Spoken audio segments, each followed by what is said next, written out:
This is the My Dark Path podcast.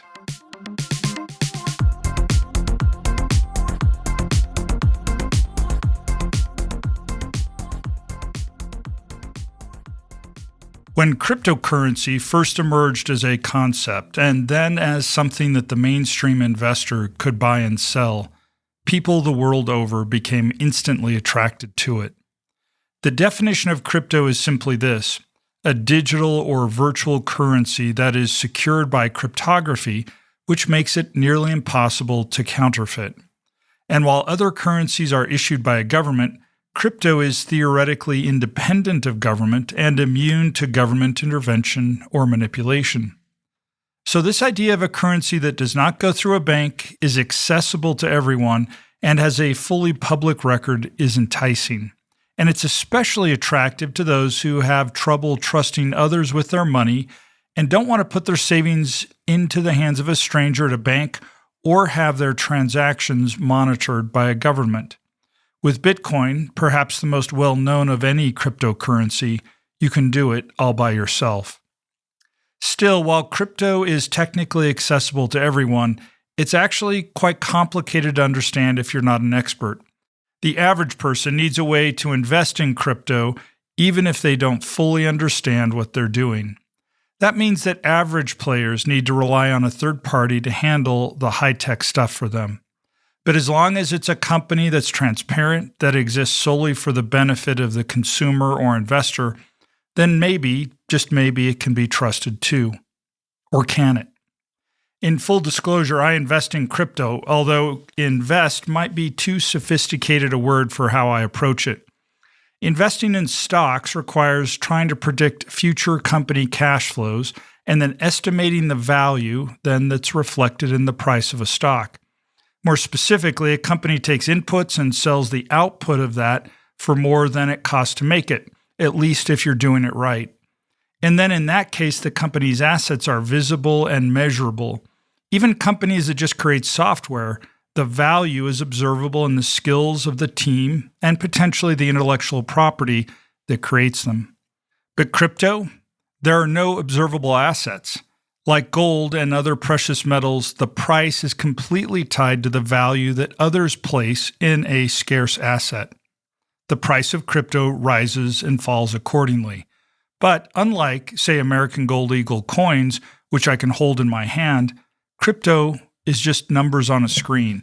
The asset's existence is based exclusively on your trust that the company holding the bitcoins is trustworthy. Investing in crypto involves guessing the supply and demand for any particular cryptocurrency.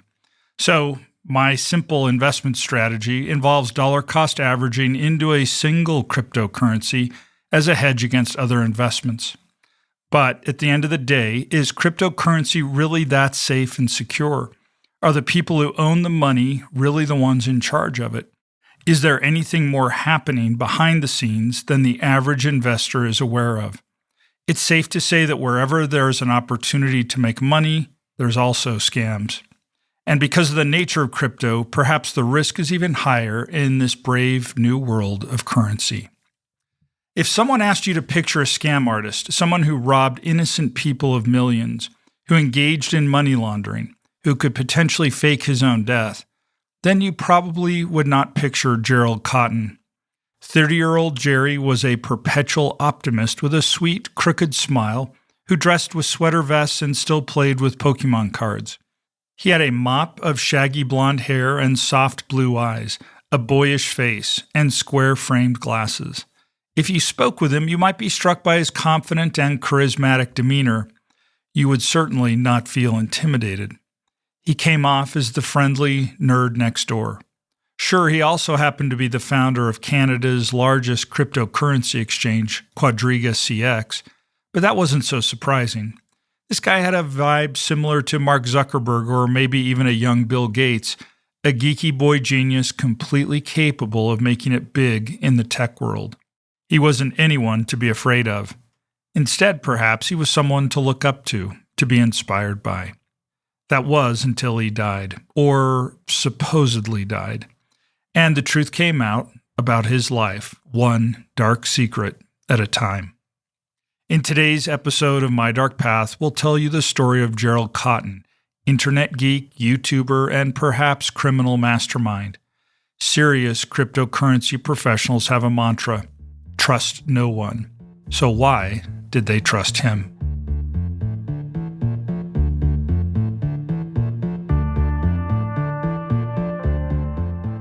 Hi, I'm MF Thomas, and this is the My Dark Path podcast.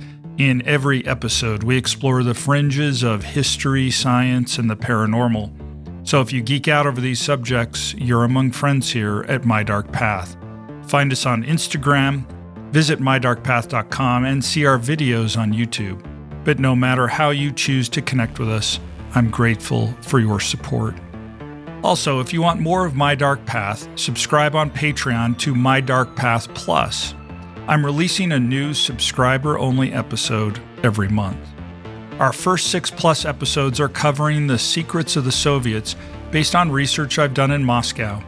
Plus, subscribers get free My Dark Path swag, such as t-shirts, books, and more. And to celebrate the release of my latest novel, Like Clockwork, every Patreon subscriber at the end of September will receive a free autographed copy. I appreciate our subscribers so much as they help the show grow.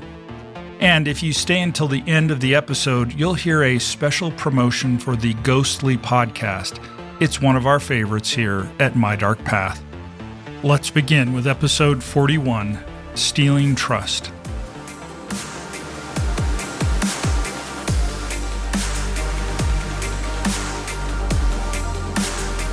Part 1.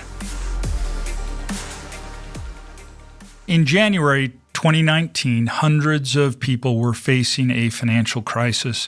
They had placed their Bitcoin, hundreds of thousands of dollars worth, into Cotten's booming cryptocurrency exchange, QuadrigaCX. Quadriga had run into delays in transfers and withdrawals before, usually because of bank freezes and other logistical issues out of the company's control. Sometimes cash withdrawals were delivered to users in shoeboxes or giant envelopes because many Canadian banks refused to dabble in crypto. Its users were usually understanding. They liked Jerry and they trusted him, and they appreciated that he went out of his way for them. And of course, people are always more trusting when they're being told they're making money, and lots of it. That January, though, customers of Quadriga started to get nervous. Suspicious even. They could place their Bitcoin into the exchange without a problem, but no one could get their money out of it. Millions of dollars in cryptocurrency were locked away, and unlike in the past, no explanation was offered, no shoeboxes of cash delivered to the door. And on the other end, angry voicemails, frustrated emails, and even inquiries from reporters were met with radio silence. Where was Jerry with his usual explanations? Where was Jerry with his promises to get things under control? Where was Jerry? Then on January 14th, 2019, Quadriga posted an update on its Facebook page. The founder and CEO, 30-year-old Gerald Cotten, had unexpectedly passed away a month earlier on his honeymoon in India. He was the only person with the passwords to access the funds owed to QuadrigaCX's users, totaling about $250 million US. The money was inaccessible. Users, understandably, were furious. Many had questions such as, when will I get my money? And the second, why did it take a month to announce Jerry's death? According to hospital records obtained by the Globe and Mail just before Christmas in 2018, Jerry had checked into a hospital during his honeymoon in Jaipur, India. The normally energized and jubilant 30-year-old was lethargic and disoriented. He had vomited over a dozen times, had diarrhea, and they quickly diagnosed him with acute gastroenteritis. Now, this is not surprising, as my trips to that beautiful country have resulted in similar intestinal difficulties, but Jerry had it worse than most visitors. He had Crohn's disease, so stomach issues weren't exactly a rarity. That he was young and otherwise healthy implied that he should be out of the hospital in no time. But the vomit kept coming, and so did the diarrhea. Soon, Jerry was dehydrated and in septic shock. he suffered 3 heart attacks. After the third, Gerald Cotten was pronounced dead. The official cause was complications with Crohn's disease, although his doctor told a Globe and Mail reporter that he was not sure that was the correct diagnosis, and no autopsy was requested. To QuadrigaCX customers, the whole event felt sketchy. How could a healthy 30-year-old drop dead in 24 hours from Crohn's disease? And how on earth did the head of a major cryptocurrency exchange not have a backup plan for his passwords in case of a kidnapping, disappearance, or death? As worried investors began to ask questions, so did the Canadian and U.S. governments. The Ontario Securities Commission, the FBI, journalists, and embittered users of QuadrigaCX all started their own investigations. And it was only a matter of months before the dark truth about the supposedly trustworthy founder was uncovered. As it turned out, the boyish and geeky 30-year-old was an expert scam artist, and some believed he may have pulled off the greatest exit scam in crypto history, faking his own death and running off with hundreds of millions. Now, initially, some found this theory hard to believe. Jerry was like a puppy dog. He posted videos on YouTube of getting lost in mazes at amusement parks and teaching toddlers how to use a Bitcoin ATM. He spent his honeymoon in India so that he could open an orphanage there. He was a harmless, big-hearted geek who'd been endlessly loyal and committed to his customers. On the day of his death announcement, one QuadrigaCX user posted on Reddit that Jerry was a rare, honest type, an essential leader in cryptocurrency who would be dearly missed. No one, especially those who trusted Cotten with their life savings, wanted to believe the harrowing truth. Back in 2012, the terms Bitcoin and cryptocurrency were mostly unknown and only spoken about by a few select economic and tech whizzes. One such whiz was Gerald Cotten, a recent graduate of York University's business program. Cotten was part of a club of about 10 Bitcoin enthusiasts in Vancouver who called themselves the Vancouver Bitcoin Co-op. The club would meet regularly in cafes and college dorms to research and trade in Bitcoin, which cost only about $100 at the time. According to an article in Vanity Fair, quote, most of these early acolytes were drawn to the digital currency's libertarian ethos, its promises of decentralization, transparency, speed, and independence from governments and financial institutions, end quote. The early followers of Bitcoin truly believed it could save the world and thought of investing in it as a mission for the common good. At the same time, they never imagined just how much it would blow up or how rich they might become because of it, or how they could lose everything. Cotten believed in Bitcoin from the get-go and dreamed of introducing it to the rest of the world. There was just one problem. It was nearly impossible to understand for the average person. The world of cryptocurrency was complex, technological, and a logistical nightmare. Cotten decided to make it user-friendly. And in 2013, with that goal in mind, Cotten and his good friend Michael Patron founded QuadrigaCX. They jumped through hoops to get their company a business license from FinTrack, the Canadian anti-money laundering service. QuadrigaCX was the only Canadian cryptocurrency exchange with this distinction, making it the only officially trustworthy exchange for those who wish to dabble in Bitcoin. This was a big deal. Remember, trust is everything to Bitcoin traders, and that official seal of trust was exactly the bait many needed to get hooked. Quadriga was also easy to use. Almost anyone could figure out the website, even without the most basic knowledge of cryptocurrency, and it allowed small investors to participate. Additionally, there were a few limitations on what a person could trade. QuadrigaCX allowed users to buy Bitcoin with gold that they could hand deliver to the company's headquarters. That meant that the average person with no money in their pocket could trade in their late grandmother's necklace for a crypto portfolio. Unsurprisingly, QuadrigaCX quickly grew in popularity. There were some bumps in the road. Cotten's co-founder left the company after an alleged disagreement about whether to take it public, but nevertheless, in 2014, Quadriga was the top cryptocurrency exchange in Canada. Still, no one, not even Gerald Cotten, would have anticipated what happened next. In 2017, the price of Bitcoin skyrocketed to almost $20,000 a Bitcoin. Everyone wanted a piece of that pie, and most Canadians went through Quadriga to get it. People were trading in their life savings, their college funds, their retirement funds. In all, Quadriga processed almost $2 billion in trades from over 300,000 users that year. Cotten received a commission from every transaction, perfectly legal and normal, and he giddily engaged in a lavish lifestyle worthy of a king. Of course, looking back on this time where people put every dollar they had into an investment, it's easy to see the dangers. Whether it was the Teapot Dome scandal in 1922, Enron, or Bernie Madoff, con artists rely on irrational exuberance to reel in more investors. So that year, Cotten purchased a $600,000 yacht, a private jet, 4 mansions, 14 rental properties, and a brand new Lexus. He and his girlfriend, Jennifer Robertson, traveled the world together with Jen's 2 Chihuahuas in tow.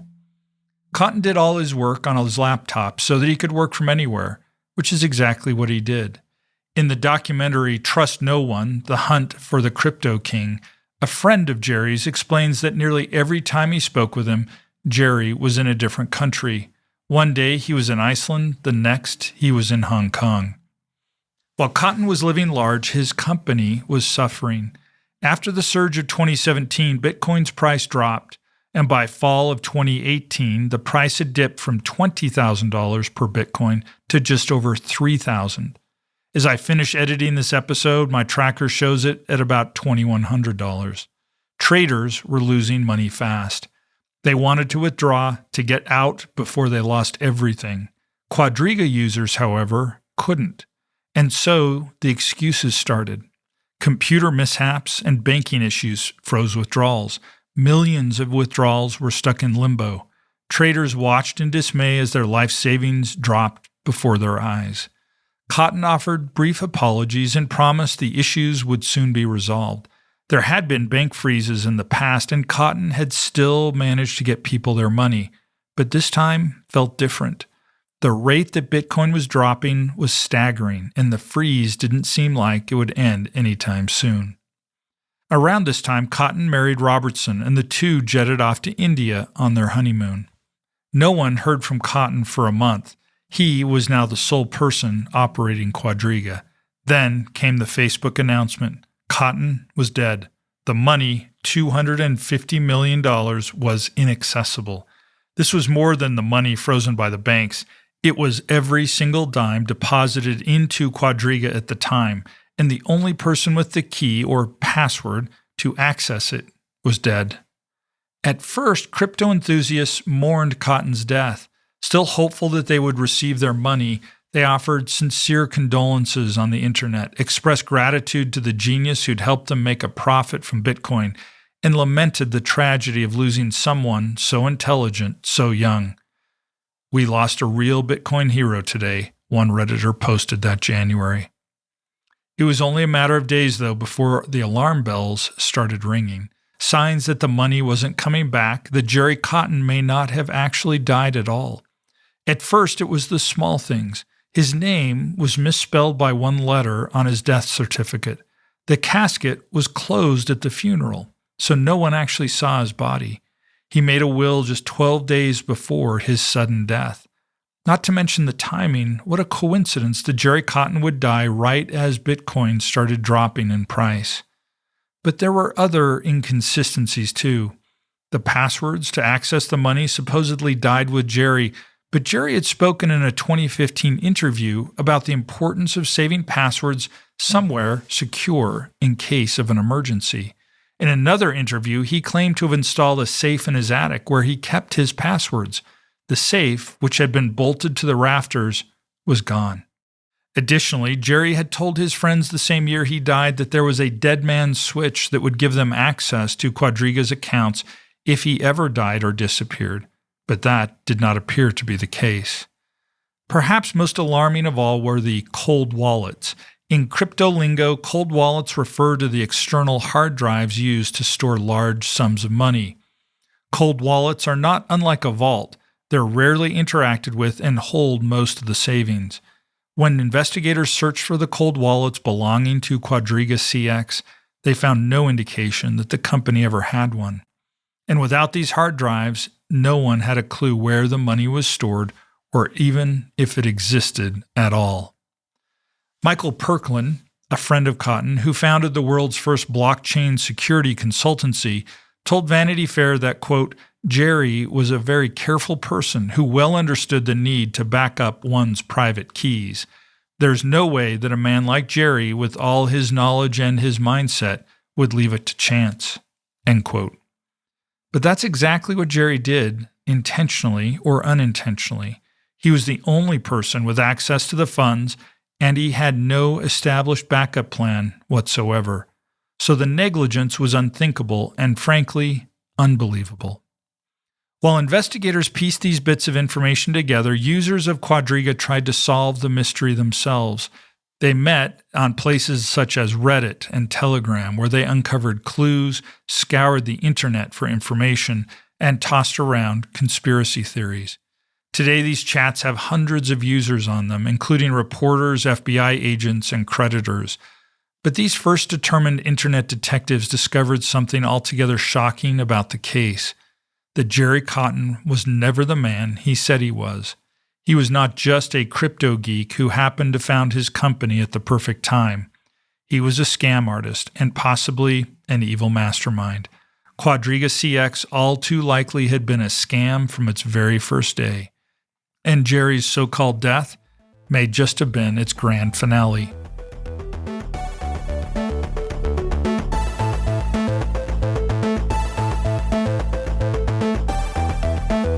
Part 2. Gerald Cotten may have been the sole owner of Quadriga at the time of his death, but back in 2013 when the company was born, he worked with a partner, Michael Patron. As far as anyone knew at the time, Cotten and Patron met at a Vancouver Bitcoin co-op meeting. Patron had reached out to the club one day expressing an interest in joining.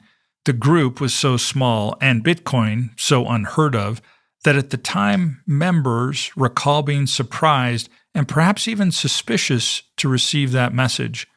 One club member, Joseph Weinberg, who was in college at the time, told Vanity Fair that Patron's sudden appearance was weird. Not only was it unclear about how he even found out about the club, but he also seemed to be lying about his identity. Weinberg said that Patron was unclear about where he came from. Some days he said he was from India, other times Pakistan, and other times Italy. Not only that, but Patron had an imposing presence. He was demanding, severe, and power-hungry, and Cotten seemed to shrink when he was with him, his bubbly and bright persona transforming into something more desperate and overeager. He laughed when Patron wasn't being funny. He followed Patron around. He submitted to Patron. The power dynamic in their relationship made others feel uncomfortable. Patron remained a mystery in many ways to his fellow club members, but one thing was for certain: Patron had money. He drove around Vancouver in luxury sports cars. His social media showed photos of him riding an ATV in the desert and chilling with an actual tiger. No one knew exactly how he earned his money, but sometimes he made remarks about seedy connections and a dark past. As internet detectives dug into Cotten's and by proxy Patron's past, they discovered that Michael Patron was actually Omar Dahani, who'd been convicted of credit and bank card fraud in a major sting operation by the U.S. Secret Service in 2005. After his release from prison, he was deported to Canada, where he changed his name twice, first to Omar Patron and then to Michael Patron. In addition to this alarming discovery, something even more haunting was uncovered. Cotten had not, in fact, met Patron for the first time at the co-op meeting. They had met much, much earlier. The Quadriga creditor who made this discovery goes by QCXINT on Telegram. QCXINT told Netflix that he, quote, probably had more funds in Quadriga than I was strictly comfortable with. So I guess being personally involved with this story, I was highly incentivized to find out what had happened, end quote. In the months following Cotton's death, QCX threw himself into investigation mode, digging into archived web pages and decoding encrypted message boards. One website he found on his search was talkgold.com, a board dedicated to Ponzi schemes. Scam artists and people looking to make a quick return on an investment frequented the site. As Vanity Fair put it, quote, Talk Gold was a Ponzi clearinghouse where blind faith and curdled cynicism engaged in a demonic Roomba, end quote. The site boasted forums where scam artists would offer each other advice on how to create the perfect exit, how to make the most profit, what type of people to target, and how to reel them in. So why is Talk Gold relevant? Well, once QCX found his way to the since deleted and archived website and then wiped the dust off, he and a few fellow investigators discovered that both Patron and Cotten had profiles on Talk Gold. Not only that, but the two had used the website almost obsessively, Cotten posting around 4 times a day, and they had a history of chatting with each other and promoting each other's posts on the site. Their activity on the website and their communication with each other dates back to 2003, when Cotten was just 15 years old. At the beginning of their relationship, Cotten had tried to scam Patron, and Patron had tried to scam Cotten right back. So they had impressed each other, and soon they were friends. In January of Cotton's freshman year of high school, he began his first pyramid scheme called S&S Investments. The site promised a return of 103 to 150%, possibly more, within 48 hours. The About page even had a disclaimer. We are not what is called a Ponzi or pyramid scheme. Cotten took down the site after just a few months, pocketing any money users put into it. Patron, 21 at the time, was impressed. And around the same time, the Secret Service arrested Patron and put him behind bars. Still, being in prison did not end his friendship with Cotten. By 2007, he was free and back in the forums. He and Cotten had developed a shared interest in digital currencies and decided to go in on an operation together. They started Midas Gold, an independent payment processor for Liberty Reserve, a digital currency that, according to Vanity Fair, quote, was operated by an American in Costa Rica and used by drug cartels, human traffickers, child pornographers, and Ponzi's to launder money, end quote. Through Midas Gold, anyone who dealt with Liberty Reserve could transfer and withdraw their money anonymously. Midas Gold kept no record of its users or their history. Then, in May of 2013, law enforcement across 17 countries shut down Liberty Reserve altogether, arresting their administrators and freezing their finances. Midas Gold was also seized in the sting. But this mattered little to Cotten and Patron. They'd already moved on to bigger and better things, having started on the Quadriga Fund that same year. Quadriga would be their biggest venture yet. Everything that came before, all the scams, fraud, and lies, had just been practice. Cotten and Patron were experts by this point, not just in running schemes, but in baiting the hook that would gain consumers' interests in the first place. The company's shiny new website read, quote, "When you invest in Quadriga, you remain in control," end quote. They knew the exact language to use to gain the trust of those who were notoriously committed to not trusting anyone. Wealth is freedom, the site said. Your money is safe here. It's yours. Still, the company seemed to be missing something. According to QCX's findings, in October 2013, Cotten made one final post on Black Hat Goods, a forum dedicated to fraud and stolen materials. It was a job post searching for someone familiar with Bitcoin to help develop a website for a new company where people could buy and sell the cryptocurrency. Within 3 weeks of making this post, Cotten changed the name Quadriga Fund to QuadrigaCX and opened for business. At the time, he and Patron may have thought they'd be operating just another quick scheme. Bigger than the last ones, yes, but not that many people knew about Bitcoin yet, so it would likely remain small and manageable. They had no idea what they were actually in for.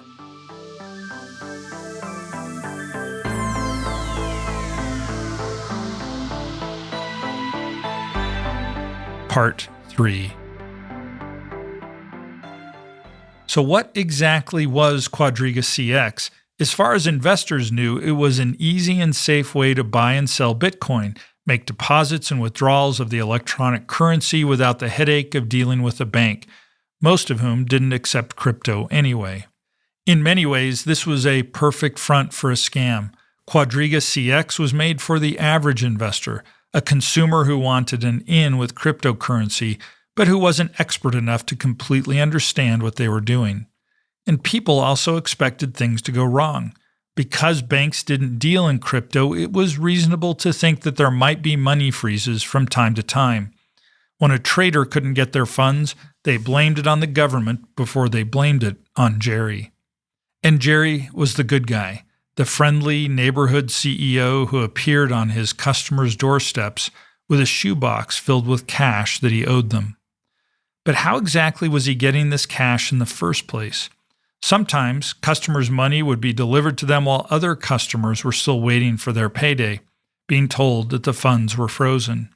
How could the funds be frozen for one trader but not the other?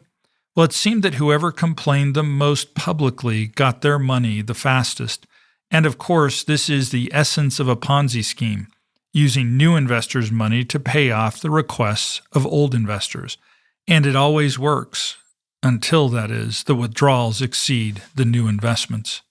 Gerald Cotten, of course, was no amateur when it came to these scams. He'd been developing successful exit scams and Ponzi schemes since he was a freshman in high school.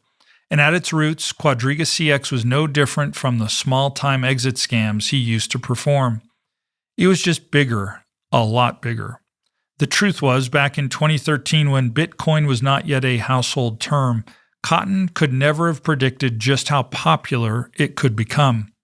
It would almost be understandable if, by 2017, Jerry was forced to make some rash decisions to keep up with his influx of customers. But that's not quite what happened, though. Investigators discovered that as early as 2015, Jerry was stealing from QuadrigaCX users, either for his own greed or to keep up with demand, or both. Not only that, but he used falsified Quadriga accounts to trade for real Bitcoin, US dollars and Canadian dollars, acquiring real or non-crypto assets of his customers for nothing. In all, these fake accounts were used for over 300,000 trades on the website. The biggest red flag may have been QuadrigaCX's headquarters and record keeping. Traders described the office as a single tiny room with a couple of desks in it. Not exactly what one might expect from a billion-dollar company. The company kept no records and did not pay taxes. Again, this was almost inconceivable for the type of business Jerry was reportedly running. Then there was the matter of the cold wallets. Remember the external hard drives that function as a vault for crypto. They didn't exist. The cold wallets should have had around 200 million in them at the time of Jerry's death, and eventually they discovered this money was divided messily throughout Jerry's personal accounts in other cryptocurrency trading companies. As Vanity Fair put it, it was the behavior of a doomed gambler, frantically throwing money anywhere he could, making things worse in a pathetic effort to make them better. And by the time of Jerry's honeymoon in India, he was rapidly running out of options. With so many ripped-off customers and no solution in sight, he would be forced to come clean soon. Or he could fake his own death, not deal with the problem at all, and take the missing money with him, the ultimate exit scam. The Globe and Mail put this theory to rest when journalist Nathan Vanderclip traveled to India, spoke with the doctor who worked on Jerry's case, and got a thorough timeline of his stay in the hospital. And this is the story we told at the beginning of this episode. Jerry arrived at the hospital with stomach pains, had 3 heart attacks, and died. Still, some people have their doubts. After all, if Jerry unexpectedly died, why was his safe missing from his attic, where it had been permanently bolted to the rafters? Why did he create a will just 12 days before the trip? And why had Jerry spent the last year of his life visiting dozens of countries around the world, where he could easily have been distributing funds into foreign bank accounts? And why was his name spelled wrong on the death certificate? And why did it take so long to announce his death? And finally, how could his death even be proven when no one had seen the body? Since Jerry's supposed death, rumors had swirled around about his possible whereabouts. Some claimed he was on a beach in the Caribbean with a new face created by a well-paid plastic surgeon. With enough money, anything would be possible, even vanishing altogether. And if this is what happened, we can only wonder if he did it because he found himself in a corner, unwilling to face the consequences of his failing company, or if this was an exit scam that he had dreamed up since the beginning. Jerry's wife, Jennifer Robertson, forfeited the assets she inherited from her late husband to the affected Quadriga users. She had been cooperating with the investigation and told reporters that she would simply like to move on with her life. She claimed she had no idea of Jerry's illegal activity, although her property management business had received transfers from Quadriga traders while the company had been operating. But even with Robertson's contribution, it doesn't look good for most of the people who lost money in Quadriga. In all likelihood, they'll never get back most of what they're owed. Many of them want Jerry's body exhumed so they can find out, once and for all, if the scam artist really is dead. And until that happens, we may never know the truth about what happened to Jerry Cotten. He could be anywhere, or he could be nowhere at all. The nature of his life and uncertainty of his death are reminders that our investment in idolizing people and chasing get-rich-quick schemes are worth caution.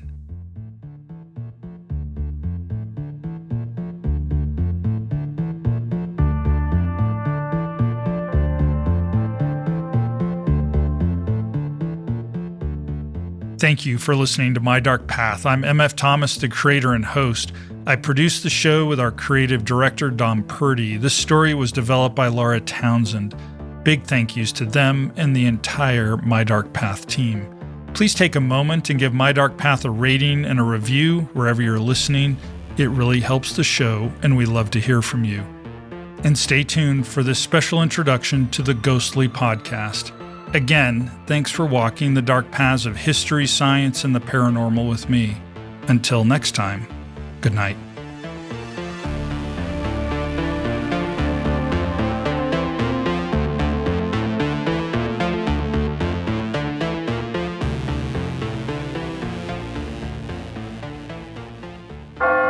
Welcome to Ghostly. Pat, what are you doing? What? I want people to know that we're a podcast that takes a deep dive into some of the scariest ghost stories. But we don't do the creepy voices or weird sound effects. We debate the ghost stories. And aren't you supposed to be the skeptic? I am, but they'll find that out once they listen. Look, all you have to do is tell them to listen to Ghostly, and that our listeners get to decide which stories are real. And which stories are just old folklore. Exactly.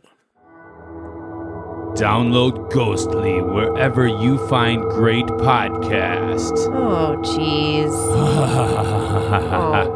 Oh.